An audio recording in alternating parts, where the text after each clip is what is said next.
भ्युटारको वरिपरिको 15-20 बिघा जग्गा आफ्ना भरौटेलाई किनाएर पछाडि भ्युटार त्यहाँ बनाए, त्यो महँगोमा जग्गा बेचे। त्यहाँ हेर्नु, त्यस्तो काम गर्ने मान्छे नेपालमा प्रधानमन्त्री हुन सक्दैन।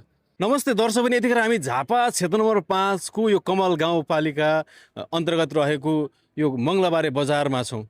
के छ यहाँको स्थानीयको चुनावी प्रतिक्रिया बुझ्नको लागि यतिकैमा हामीसँग बुवा हुनुहुन्छ एकजना। बुवा नमस्ते। नमस्कार। हजुरको शुभ नाम? गणेश उप्रेती। घर चाहिँ? घर यही हो। यही हो है।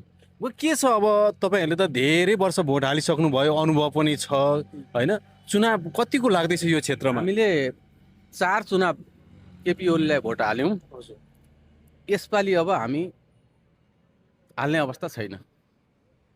किन त्यस्तो अवस्था आयो बुवा? अवस्था भनेको नेपालमा 4 चोटि प्रधानमन्त्री भइसकेका मान्छेले नेपालमा रेलमार्ग भनेर एउटा भ्रम छडेर 5 वर्षसम्म जग्गा सबैको रोका राखिदिए।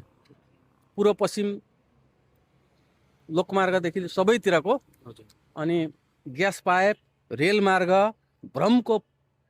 भ्रम फैलाएपछि हामीले अब यो क्षेत्रको स्थानीय हुन् तर उहाँलाई भोट हाल्दैनौँ हामी।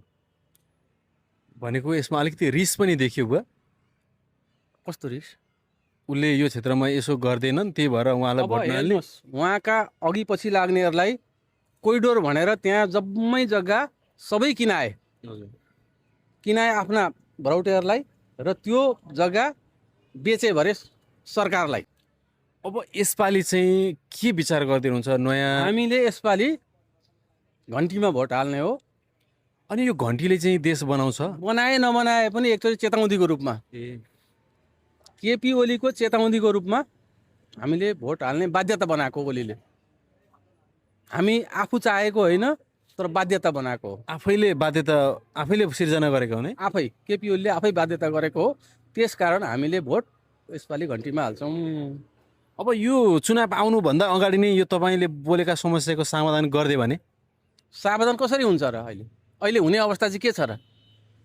एउटा देशको प्रधानमन्त्री हेलिकप्टरमा भागेर लुकेर निक्लेर 2 दिन बोलेर हुन्छ र नेपालमा? त हुने ठाउँ छ र? कहीँ छ त? उहाँ भाग्नु भएको होइन अरे, भागे जस्तो गरिदिनु भएको अरे नि त। त्यस्तो होइन। मलाई अहिले मार्थ्यो होला म भागेको भनेर आफै अभिव्यक्ति दिइराख्नु भएको छ त, कि हामीले भन्नुपर्छ र? हस् बुवा, थोरै जानकारी दिनुभयो, धन्यवाद। तपाईँहरूलाई पनि धन्यवाद।